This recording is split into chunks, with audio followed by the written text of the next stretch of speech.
Engineer Vignesh பண்ண டாக்டரை குத்துன தப்புனால இன்னும் ஜெயில இருக்கிறாரு. டாக்டர் பாலாஜி மேபி வீட்டுல இருப்பாரு. டாக்டர் பாலாஜியோட இதை பாப்போமே, அவரு ஐ திங்க் ஹீஸ் ஓவர். கவர்மெண்ட்ல இருக்கவங்க அவங்க வந்து 8 மணி நேரம் அவங்களுக்கு டைம் கொடுக்குறாங்க.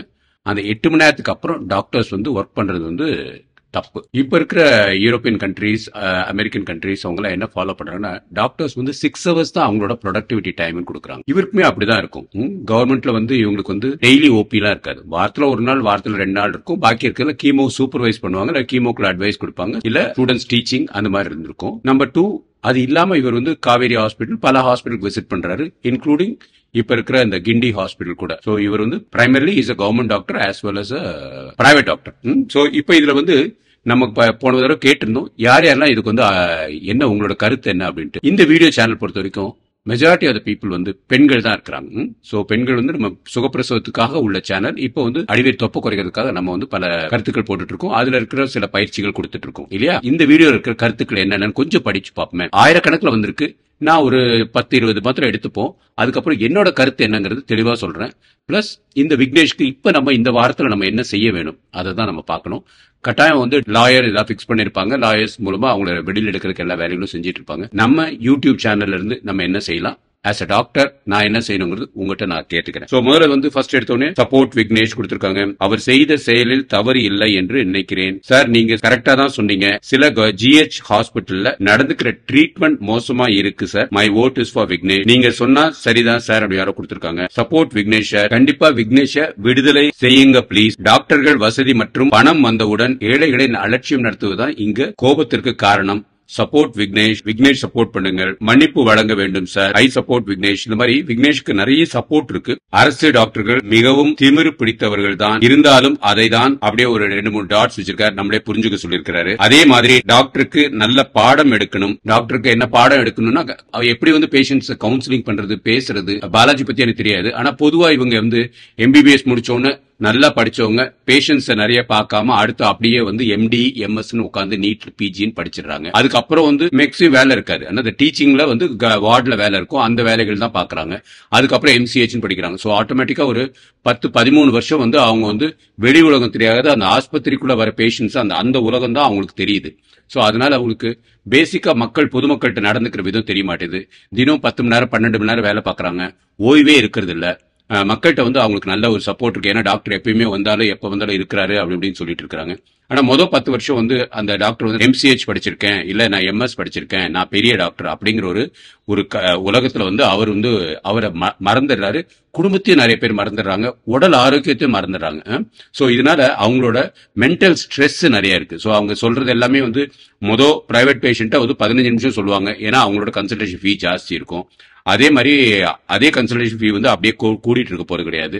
படிப்படியா பார்த்தா கவர்மெண்ட் ஹாஸ்பிட்டல் போனீங்கன்னு வச்சுக்கோங்க, அவங்க இந்த மருந்து சாப்பிடுங்க, சாப்பிட்டு அடுத்த வாரம் வாங்க, இதை பண்ணுங்க அதை பண்ணுங்க. கூட இருக்க நர்ஸ் தான் யூஸ்வலா வந்து கவுன்சிலிங் பண்ணுவாங்க.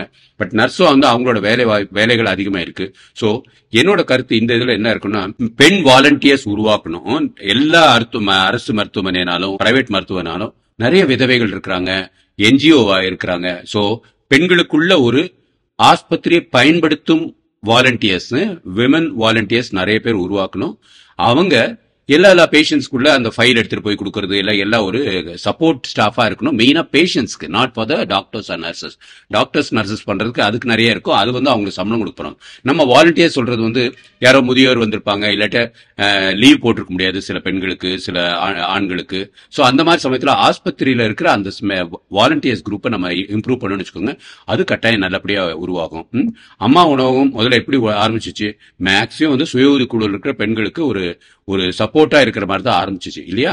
அவங்களுக்காக ஒரு சேலரி பிக்ஸ் பண்ணல, அதெல்லாம் கிடையாது. அவங்களா வாலண்டியர்ஸ் வந்தாங்க. அதுக்கப்புறம் வந்து அரசாங்கம் வந்து அவங்களுக்கு வந்து சும்மா ஒரு ஊதியம் மாதிரி கொடுத்தாங்க, வாலண்டியர்ஸ் மாதிரி, அட்லீஸ்ட் டிரான்ஸ்போர்ட் அது மாதிரி. அந்த மாதிரி வந்து வாலண்டியர்ஸ்னா அவங்களுக்கு வந்து அவங்க சேலரியில வரமாட்டாங்க. But they should have 1 week training, இல்ல 10 வாரம் ட்ரைனிங் இருக்கும், இல்ல யார் கீழே அவங்க ஒர்க் பண்ற மாதிரி இருக்கும்.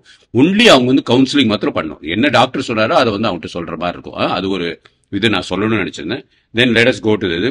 have to think about the doctor's safety and about Vignesh emotions too. But you doctors மன்னிப்பு கொடுக்க வேண்டும் ஒரு பாயிண்ட் கொடுத்திருக்காரு.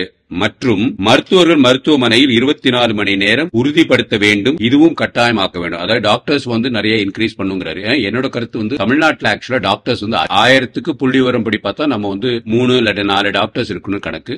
நம்ம அந்த லெவல்ல இருக்கணும். நார்வே, ஸ்வீடன் நல்ல வளர்ந்த நாடுகள் அந்த அளவுக்கு இருக்கிறோம். என்ன பெரிய ப்ராப்ளம் அப்படின்னா எல்லாரும் வந்து ஒரு டிபார்ட்மெண்ட் இப்படி இப்படின்னு கொஞ்சம் கொச்சாமுச்சான்னு இருக்கிறாங்க. ஒரு இன்ஃப்ராஸ்ட்ரக்சர்ல இப்ப நீங்க போலீஸ் எடுத்துக்கிட்டீங்கன்னு வச்சுக்கோங்க, மேல இந்த அதிகாரி, அதுக்கு அடுத்து அந்த அதிகாரி, அதுக்கு அடுத்து இந்த அதிகாரி, அப்புறம் வந்து கீழே வந்து கான்ஸ்டபிள், அப்புறம் ரைட்டர், அப்படி வரிசையா இருக்கு இல்லையா? இது மாதிரி மருத்துவ உலகத்துல வந்து 2 டயர் இருந்தா போதும். ஒன்னு வந்து பிரைமரி ஹெல்த் பாக்குற குரூப்ஸ் அவங்க, இன்னொன்னு வந்து ஸ்பெஷலிஸ்ட்.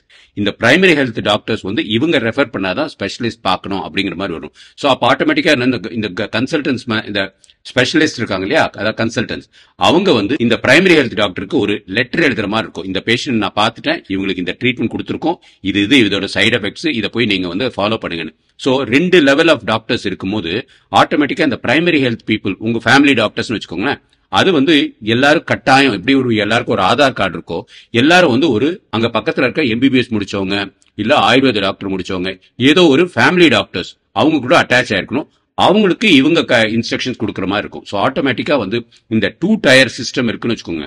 ஒருத்தவங்க பிரைமரி ஹெல்த், அதாவது பிபி செக் பண்றது, சுகர் செக் பண்றது, மைன்யூட் திங்ஸ், காய்ச்சல் வந்தா பாத்துக்கிறது, இல்ல ஏதோ ஒரு மைனர் ஆக்சிடென்ட்ஸ் இருந்தா பாத்துக்கிறது, இந்த மாதிரி முதலுதவி செய்யற டாக்டர்ஸ் இருக்காங்களே, அவங்க பேர் வந்து ஜெனரல் பிராக்டிஷனர்ஸ் சொல்லுவோம். சோ அந்த மாதிரி உள்ள இதை அவங்க நெட்வொர்க்கா கவர்மெண்ட் இம்ப்ரூவ் பண்ணாங்கன்னு வச்சுக்கோங்க, அது இன்னும் நல்லா இருக்கும்.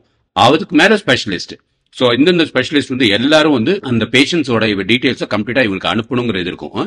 இப்ப இருக்கிற விஞ்ஞான உலகத்துல டாக்டர்ஸ் வந்து சும்மா ஒரு மிஷின் எடுத்து அவங்க என்னென்ன பார்த்தாங்க, பிரேமா ஏஜ் 41, இவங்க இந்த ட்ரீட்மெண்ட் கொடுத்துருக்கேன், இந்த மெடிசன் கொடுத்தா இந்த சைடு எஃபெக்ட்ஸ் இருக்கும், கொஞ்சம் நீங்க பாத்துக்கோங்க டாக்டர், அவங்க சைடு எஃபெக்ட்ஸ் வராம பாத்துக்கோங்க அப்படின்னு சொல்லிட்டு அவங்க இது பண்றாங்கன்னு வச்சுக்கோ. அடுத்த நாளே அது வந்து இதுல போயிடும், இல்ல இமெயில போயிடும். போயிட்டா வந்து இவங்க இந்த டாக்டரை பார்க்க முடியலன்னா கூட அவங்ககிட்ட போய் என்ன வந்திருக்குன்னு பார்ப்பாங்க, அவங்க ஃபாலோ பண்ணிப்பாங்க. அவங்க இன்னும் உட்காந்து கொஞ்சம் பொறுமையா பேசலாம், என்ன வேணாலும் பண்ணிக்கலாம். சோ அந்த மாதிரி 2 டயர் சிஸ்டம். சோ 2 பாயிண்ட் நம்ம சொல்லியிருக்கிறோம். அம்மா பாசம் அவன் அன்பால செய்துட்டான், மன்னித்து விடுங்கன்னு கொடுத்திருக்காங்க. உண்மைதான். பாசம், அன்பு கண்டிப்பாக மன்னிக்க வேண்டும் சொல்லியிருக்காங்க. தவறான மருத்துவம் கொடுத்த டாக்டர் தண்டிக்கணும். ஒரு உயிருக்கு பாதிப்பு ஏற்பட்டா என்ன நிலைமை இருக்கும் என்பதை அந்த பையன் உணர்ச்சி காட்டி இருக்கான். அவனை விடுதலை செய்து அவர் குடும்பத்துக்கு என்ன மருத்துவம் சரியான முறை கொடுக்குமாறு தாழ்வு முறை கேட்டுக்கொள்கிறேன். இந்த மாதிரி எல்லாருமே இதை பத்தி தான் நம்ம சொல்லியிருக்காங்க. இது கரெக்டுங்க. அந்த பிரேமாக்கு வந்து இது வரைக்குமே அவங்க வந்து பட்டாயம் வந்து ஒரு 1 லட்சம் ரூபாய்க்கு மேல செலவு பண்ணிருப்பாங்க. இல்ல காப்பீடுல இருந்து வந்து அரசாங்கம் வந்து அந்த பணத்தை எடுத்திருக்கும். சோ இது 2மே நடந்திருக்கும். சோ அப்ப இனிமேல் இருக்கிற ட்ரீட்மெண்டாவது கட்டாயம் வந்து அரசாங்கம் எங்க வேணாலும் போய் ட்ரீட்மெண்ட் எடுத்துட்டோம், அப்போலோல ட்ரீட்மெண்ட் எடுத்துட்டோம், எங்க ட்ரீட்மெண்ட் எடுத்தாலும் அரசாங்கம் அதை பொறுப்பேற்றுக்கணும். அரசாங்கம் நீங்க வந்து அரசாங்க ஆஸ்பத்திரிக்கு மாத்திரம் தான் போறது சொல்றது தப்பு. எனக்கு எங்க போகணும்னு நான் தோணுதோ அங்கதான் போகணும். சோ பிரேமாக்கு பொறுத்த வரைக்கும் அவங்க எங்க ட்ரீட்மெண்ட் எடுத்தாலும் அதுக்குள்ள மருத்துவ செலவு அரசாங்கம் கட்டாயம் வந்து பில்ல ப்ரொடியூஸ் பண்ணா கொடுக்கணும். இதுக்கு முன்னாடி அவங்க ட்ரீட்மெண்ட் எடுத்ததுக்கு உள்ள பில்லும் கொடுக்கணும். ஏன்னா இவங்க வீட்டுல பாத்துக்கிட்டேன்னு வச்சுக்கோங்க, விக்னேஷ்கே வந்து ஒரு ஹார்ட் ப்ராப்ளம் வந்து அவனுக்கும் வந்து நிறைய செலவு பண்ணிருக்காங்க. சோ இதெல்லாம் பார்க்கும் இந்த குடும்பம் வந்து மருத்துவத்துக்காகவே எல்லா பொருளையும் இது பண்ணிருக்காங்க. சமுதாயத்துல இருக்கிற ஒரு மிஸ்டேக் தான், நம்ம உடம்புனால மிஸ்டேக் கிடையாது. இங்க வந்து அவங்க சிகரெட் குடிப்பான், அங்க எச்சு துப்புவாங்க, அது இதுன்ட்டு நம்மளோட தண்ணியில இருக்கிற ப்ராப்ளம், நம்மளோட சுகாதார பிரச்சனை, இதனாலதான் கேன்சர் வருது. சோ என்னோட சிந்தனை வந்து இதுல இருந்து என்ன இருக்குன்னா, கேன்சர் ட்ரீட்மெண்ட் வந்து கவர்மெண்ட் வந்து டோட்டலா ஃப்ரீயா கொடுக்கணும். அப்பதான் வந்து இனிமேல் வர காலத்துல வருமுன் காப்போங்கிற வந்து அடிப்படையா செய்வாங்க. இப்ப உதாரணத்துக்கு கேன்சர் கர்ப்பப்பைக்கு வந்து 10 வருஷத்துக்கு மேல இருக்கு. யாருக்கா கொடுத்திருக்காங்களா, இல்ல அதுக்கு எதுக்கா முயற்சி எடுத்திருக்காங்களா? கிடையவே கிடையாது.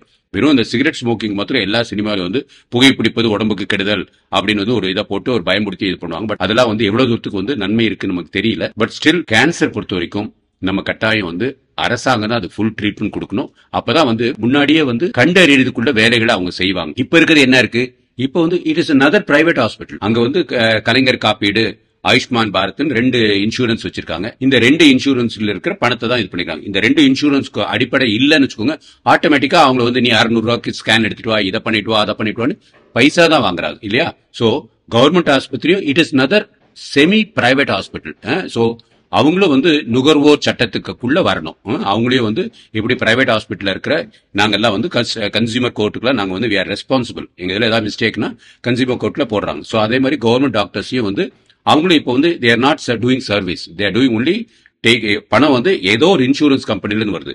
மத்திய அரசாங்கம் ஒரு இன்சூரன்ஸ் கம்பெனி வச்சிருக்காங்க, தமிழ்நாடு அரசாங்கம் ஒரு இன்சூரன்ஸ் கம்பெனி வச்சிருக்காங்க. சோ இவங்களும் வந்து கன்சியூமர் கோர்ட்டுக்குள்ள இவங்களும் அடிப்படுவாங்க. சோ ஆட்டோமேட்டிக்கா என்ன பண்ணுவாங்க, விக்னேஷ் வந்து இந்த பேஷண்ட் சரியா ட்ரீட் பண்ணா டைரக்டா போய் ஒரு இவங்க மேல வந்து வெறும் கம்ப்ளைண்ட் கொடுத்தா பத்தாது. எனக்கு தெரிஞ்சு வந்து ஒரு அட்வொகேட் வச்சு ஒரு ஒரு வக்கீல் நோட்டீஸ் அனுப்பிச்சிருக்கோம். அந்த வக்கீல் நோட்டீஸை இவங்க வந்து ஒரு வக்கீல் வச்சு இது பண்ணிப்பாங்க. நடுவில் ஏதோ ஒரு சுமூகமா ஏதோ ஒரு முடிச்சிருவாங்க. ஸோ அதுதான் நமக்கு வந்து கன்சியூமர் கோர்ட் செய்யறாங்க. ஸோ இதுவுமே ஆக்சுவலா it should come under consumer court now. We should not take it as a service industry. So என்னோட சிந்தனை வந்து இதுல இன்னும் வேற டீடைல்ஸ் நிறைய இருக்கு. பாக்குறவங்க இந்த சேனல்ல போய் அந்த கமெண்ட் செக்ஷன் போய் பார்த்தா தெரியும். எதுக்கு இதை நம்ம ரொம்ப முக்கியமா எடுத்துட்டு போறோம்னா, ஃபேமிலி பிளானிங் ரிலேட்டடா சில கொஞ்சம் போட்டிருக்கோம், சுகப்பிரசவத்தை பத்தி போட்டிருக்கோம். அதுல வந்து நிறைய பேர் அவங்க கவர்மெண்ட் ஹாஸ்பிட்டல்ல பட்ட கஷ்டங்கள், அவமானங்கள், தவறான ட்ரீட்மெண்ட், தேவையில்லாம சிசேரியன் பண்ணது, இந்த மாதிரி விஷயத்த வந்து வேற யார்ட்டையும் சொல்ல முடியலன்ட்டு அவங்க வந்து அவங்க ஆதங்கத்தை தெரிவிச்சிருக்காங்க. சோ அதுவுமே இந்த சேனல்ல நிறைய பேர் இருக்கு. சோ மீடியா நண்பர்கள் பாத்தீங்கன்னு வச்சுக்கோங்க, பெண்களோட கஷ்டங்களை இந்த சேனலோட கமெண்ட் செக்ஷன்ல போய் பாத்தீங்கன்னா ஒரு கட்டாயம் இருக்கும். அதை வச்சுதான் நம்ம வந்து இந்த விக்னேஷோட இது பேசிட்டு இருக்கோம். விக்னேஷோட இதை விட நம்ம வந்து பிரேமாவோட உடல்நிலை இனி அடுத்து வந்து அவங்க எப்படி வந்து ட்ரீட்மெண்ட் கிடைக்க போகுது, அவங்களுக்குள்ள செலவு, மருத்துவ செலவு யார் பார்க்க போறா, இவர் இன்ஜினியர் விக்னேஷ் தூக்கி உள்ள வச்சிட்டோம். இன்னும் 2 பசங்க இருக்காங்க, அவங்க எவ்வளவு தூரம் சம்பாதிக்கிறாங்கன்னு நமக்கு தெரியாது. அதனால அதையும் நம்ம கண்ணுங்கருத்தவ பார்க்கணும். சோ என்னோட சிந்தனையில 4 பாயிண்ட்ஸ் நம்ம கட்டாயம் பண்ணணும். இப்ப இந்த விக்னேஷை வெளியே கொண்டு வரதுக்கு என்ன செய்யணுங்கிறது வந்து தீவிரமா நம்ம வந்து அதுக்குள்ள முயற்சிகள் எடுக்கணும். 2வது, அரசாங்கத்துல பெண்கள் வாலண்டரியா பேஷண்ட்ஸோட சப்போர்ட், அதுக்கு வந்து நம்ம வந்து ஒரு புதிய பேர் வச்சிருக்கலாம். நான் ஒர்க் பண்ண யூகேல வந்து ராயல் விமன் வாலண்டரி சர்வீசஸ் வச்சிருப்பாங்க. அவங்க வந்து உள்ளுக்குள்ளார வந்து ஒரு டீ கடை போட்டுக்கலாம், இல்லாட்டி ஒரு சின்ன அதாவது பேஷண்ட்டுக்கு தேவையான விஷயங்கள் செஞ்சுக்கலாம். பிளஸ் அவங்க வந்து உள்ளுக்குள்ளார வந்து உள்ள சப்போர்ட்டாவும் இருக்கலாம். சில பேஷண்ட்ஸ் வந்து அவங்களுக்கு வந்து அந்த பிரைவசி இருக்கணுங்கிறதுக்காக அதை மாத்திரம் இது பண்ணலாம். அந்த மாதிரி சமயத்துல ஒரு வீடியோ ரெக்கார்டிங் பண்றதுனால தப்பு கிடையாது. சோ சில பேஷண்ட்ஸ் வந்து பிரைவேட்ஸையும் கேட்கும் போது அந்த மாதிரி உள்ள இதுக்கு வந்து நம்ம முக்கியத்துவம் கொடுக்கணும். எல்லாத்தையும் வந்து புது புது புது இடத்துக்கு நம்ம கொண்டு வர முடியாது. எல்லாத்துலயும் வந்து கட்டாயம் நர்ஸ் இருக்கணும். ஒரே டாக்டர் ஒரே பேஷண்ட் இருக்க போறது கிடையாது. சோ 4 பாயிண்ட்ல ஃபர்ஸ்ட் பாயிண்ட் விக்னேஷ் பாயிண்ட். அப்புறம் அரசாங்கத்தில் முன்வைக்கிறது வந்து ஒன்னு, பெண் வாலண்டியர்ஸ் உருவாக்கணும். அவங்களுக்கு ஒரு ஆபீஸ் கொடுக்கணும், அவங்களுக்கு ஒரு சிஸ்டம் இருக்கணும். இவங்க வந்து பேமெண்ட் கொடுக்கணும்னு இல்ல, பட் ஏதோ ஒரு minimal transportations plus daily wages மாதிரி ஏதாவது கூட கொடுத்துடலாம். அது நம்பர் 1. நம்பர் 2, கவர்மெண்ட் டாக்டர்ஸும் they should be responsible to the consumer court. அவங்களுக்கு வந்து ஏதாவது மன திருப்தி இல்லைன்னு வச்சுக்கோங்க, அரசாங்கத்தோட நீங்க கம்ப்ளைண்ட் பண்ணா கூட நீங்க வந்து பிரைவேட்டா அட்வொகேட் வச்சு அவங்க மேல கேஸ் போட்டு அதுக்கு வேணுங்கிற கன்சியூமர் கோர்ட்டுக்குள்ள அவங்களும் அடி பண்ணிடணும். இவங்க அரசாங்க உத்தியோகம் வந்து பாக்குறதுனால இவங்களுக்கு எல்லாமே வந்து ஃப்ரீயா நம்ம கொடுத்துடக்கூடாது. சோ அதுவே நம்ம கட்டாய கையில் எடுத்துக்கணும். 3வது, எந்த டாக்டர்ஸா இருந்தாலும் 6 மணி நேரம் இல்ல 8 மணி நேரம் அதுக்குள்ள அவங்க வந்து ஒர்க் முடிச்சிடணும். 4வது, main important point, 2 tier system இருக்கணும். பிரைமரி ஹெல்த் டாக்டர்ஸ் தனியா இருக்கணும், அதுக்கு மேல இருக்க டாக்டர் ஸ்பெஷலிஸ்ட் இருக்கணும். சோ பிரைமரி ஹெல்த் டாக்டர்ஸ் வந்து நீங்க உங்க ஊர்ல இருக்கிற டாக்டர் அதான் இருந்தா கரெக்டா இருக்கும், இல்ல உங்க வீட்டு பக்கத்துல இருக்கவங்க. சோ சாயங்கால நேரத்துல போய் அவர் போய் பாத்துக்கிற மாதிரி இருக்கும். சோ அவர் வந்து அவர் உங்களை கேஷீட்ஸ் ஃபுல்லா ஒன்னு கம்ப்யூட்டர் ஸ்டோர் பண்ணி வச்சுக்கலாம், இல்லைன்னா பிரிண்டட் ஃபைலாவே வச்சுக்கலாம். சோ இப்படி இந்த 4 ஸ்டெப்பையும் நம்ம எடுத்தோம்னு வச்சுக்கோங்க, கட்டாயம் இனி வருங்காலம் இது மாதிரி தவறுகள் நடக்காம இருக்கும். அடுத்து மெயினா நம்ம செய்ய வேண்டியது, இதை நாளை விட்டுட்டு அடுத்து நம்ம மெயினா செய்ய வேண்டியது, டாக்டர்ஸ் தான் ஆஸ்பத்திரி நிர்வாகம் பண்ணணும். இங்க இருக்கிற ஹெல்த் மினிஸ்டரோ இல்ல அங்க இருக்கிற எம்எல்ஏ எம்பிஓ இந்த மாதிரி பொலிட்டீஷியன்ஸ் இங்க இடம் இருக்கக்கூடாது. ஃபுல் சுதந்திரம் அவங்ககிட்ட கொடுத்துடணும். ஏன்னா டாக்டர்ஸ் அவங்களுக்குள்ள உள்ள ஒரு கம்யூனிகேஷன் நல்லா இருக்கும், அவங்களுக்குள்ள ஒரு டீம் ஒர்க் நல்லா இருக்கும். ஸோ அவங்களுக்கு வந்து எப்படி அதை வந்து எப்படி கையாளணுங்கிறது திறமை அவங்ககிட்ட இருக்கணும். ஸோ ஃபுல் இண்டிபெண்டன்ஸ் கொடுத்துக்கணும். எப்படி ரிசர்வ் பேங்க் இருக்கோ அது மாதிரி பேங்க் எப்படிலாம் இயங்குதோ அது மாதிரி நமக்கு வந்து இவங்களுக்கு வந்து ஃபுல் இண்டிபெண்டன்ஸ் கட்டாயம் கொடுக்கணும். இவங்க வந்து either to the Indian medical council இல்லைன்னா டைரக்டா டு த கன்சியூமர் கோர்ட். அப்படி இருந்துச்சு வச்சுக்கோங்க, ஒரு ப்ராப்ளம் இருக்காது இல்லையா. அதே போல ட்ரைனிங்கும் வந்து ஆட்டோமேட்டிக்கா வந்து அவங்களே அரேஞ்ச் பண்ணுவாங்க. இந்த டாக்டர் கோவம் ஜாஸ்தி இருக்கா, இவங்களை தூக்கி கொடைக்கானல ஊட்டியில கொஞ்ச நாள் இருந்துட்டு வரட்டும், கொஞ்சம் ரெஸ்ட் எடுத்துட்டு வந்தாருன்னா அவர் கொஞ்சம் நல்லா இருக்கும். இல்ல அவங்களுக்கு ஒரு கவுன்சிலிங் அரேஞ்ச்னா கவுன்சிலிங் இருக்கணும். இல்ல ஒரு 1 மந்த் வந்து அவங்களுக்கு வந்து சஸ்பெண்ட் பண்ணணுமா சஸ்பெண்ட் பண்ணட்டும். சோ அது அவங்களுக்குள்ளே நடந்துக்கிற விவகாரம். எப்படி போலீஸ்ல நடத்துது இல்லையா, அதே மாதிரி தான் இவங்களுக்கு இதுலயே இருக்கணும். சோ நம்ம வந்து அதுல அந்த நிர்வாகத்துல போய் நம்ம தலையிட்டுட்டே இருக்கக்கூடாது. இங்க வந்து எப்படி இருக்குன்னா, ஐஏஎஸ் ஆபீசர் அவங்க ஒரு வழியா கமாண்ட் பண்ணிட்டு இருக்காங்க. அதுக்கு மேல வந்து அரசியல்வாதிகள் எது எடுத்தாலும் நம்ம போய் மா சுப்பிரமணியம் கிட்ட போய் நம்ம சொல்லிடுறோம். அவங்க போய் முன்னாடி நின்று அவங்க மைக்க பிடிச்சு சொல்றாங்க. அவங்களுக்கு என்ன தெரியும், ஒன்னும் அவங்க ஓட்டுக்காக டாக்டர் சைடு இருப்பாங்க, இல்லைன்னா பேஷண்ட் சைடு இருப்பாங்க. 2 பக்கம் சைடு அவங்க இருக்கவே முடியாது. ஓட்டு வாங்குறதுல இந்த இடத்துல மக்கள்கிட்ட பணம் கொடுத்தா போதும், ஆட்டோமேட்டிக்கா ஓட்டு போட்டுருவாங்க. இவங்க டாக்டர் சமுதாயம் இருக்கும். கடைசியா நான் சொல்றேன், டாக்டர்ஸ் எந்த விதத்திலும் வந்து ஸ்ட்ரைக் பண்ணவே கூடாதுங்க. அவங்க ஸ்ட்ரைக் பண்றாங்கன்னா ஆஸ்பத்திரி வந்து நடக்க தான் செய்யணும். பிரைவேட் ஹாஸ்பிட்டல் டாக்டர்ஸ் வச்சு டெம்பரரியா நடத்துங்க. ஏன்னா கவர்மெண்ட் டாக்டர் ஸ்ட்ரைக் பண்ற அவங்களோட உரிமைகள் சரி ஸ்ட்ரைக் பண்ணிட்டு போறாங்க. பட் அதனால அன்னைக்கு நடத்துற சர்ஜரிஸ் எல்லாம் பாத்தீங்கன்னா கட்டாயம் வந்து அது பாட்டு நடக்கணும். சோ பிரைவேட் டாக்டர்ஸ் வந்து கொஞ்சம் ரெஜிஸ்டர் பண்ணி பேனல் அவங்க இருக்கணும். சோ அன்னைக்கு அவங்களுக்குள்ள இது கொடுத்துட்டு போகணும். சோ எந்த எமர்ஜென்சியோ டாக்டர்ஸ் வரலையோ ஓபி ஜாஸ்தி இருக்கோ இல்ல எந்த கஷ்டங்கள் இருந்தாலும் there should be a second panel of doctors who should be supporting. இப்பயே இருக்கு, பட் அவங்க வந்து அவங்களும் கவர்மெண்ட் டாக்டர் மாதிரி வச்சுக்கிறாங்க. அப்படி இருக்கக்கூடாது. மெயினா கவர்மெண்ட் டாக்டர்ஸ் ரெக்ரூட் பண்ணி அவங்களுக்கு வந்து மாச சம்பளம் வந்து 50,000 இருந்து 1.5 லட்சம் 2 லட்சம் வரைக்கும் கொடுத்துட்டு இருக்காங்க. சோ அது தனி. அது இல்லாம ஏதோ ஒரு இதுல வந்து ஒரு எமர்ஜென்சியா டாக்டர்ஸ் வரல, ஏதோ அவங்களுக்கும் ஃபேமிலி இருக்கும், அவங்களுக்கும் கஷ்டங்கள் இருக்கும், அது இருந்துச்சுன்னு வச்சுக்கோங்க. அடுத்த ஜூனியர் டாக்டர்ஸ் பண்றதை விட வெளியில இருக்கிற டாக்டர்ஸ் வந்து ஒரு பேனல் ஆஃப் டாக்டர்ஸ் வச்சிருக்கோம்னு வச்சுக்கோங்க. அவங்க வந்து விசிட்டிங் டாக்டர்ஸா வச்சுக்கலாம். அவங்க என்ன செய்யறாங்களோ அதுக்குள்ள காசு மாத்திரம் கொடுத்துரும். சோ இந்த விசிட்டிங் டாக்டர்ஸ் வந்து அவங்க வந்து தே ஷுட் நாட் பி இந்த ஸ்ட்ரைக். இது மெயினா யார் குடிப்பிடிக்கிறா? படிக்கிற பிள்ளைங்க MBBS முடிச்சு PG படிச்சுட்டு இருப்பாங்க, இல்ல ஜூனியர் டாக்டர்ஸ். அவங்களுக்கு பெருசா கிளினிக் ஈவினிங் இருக்காது.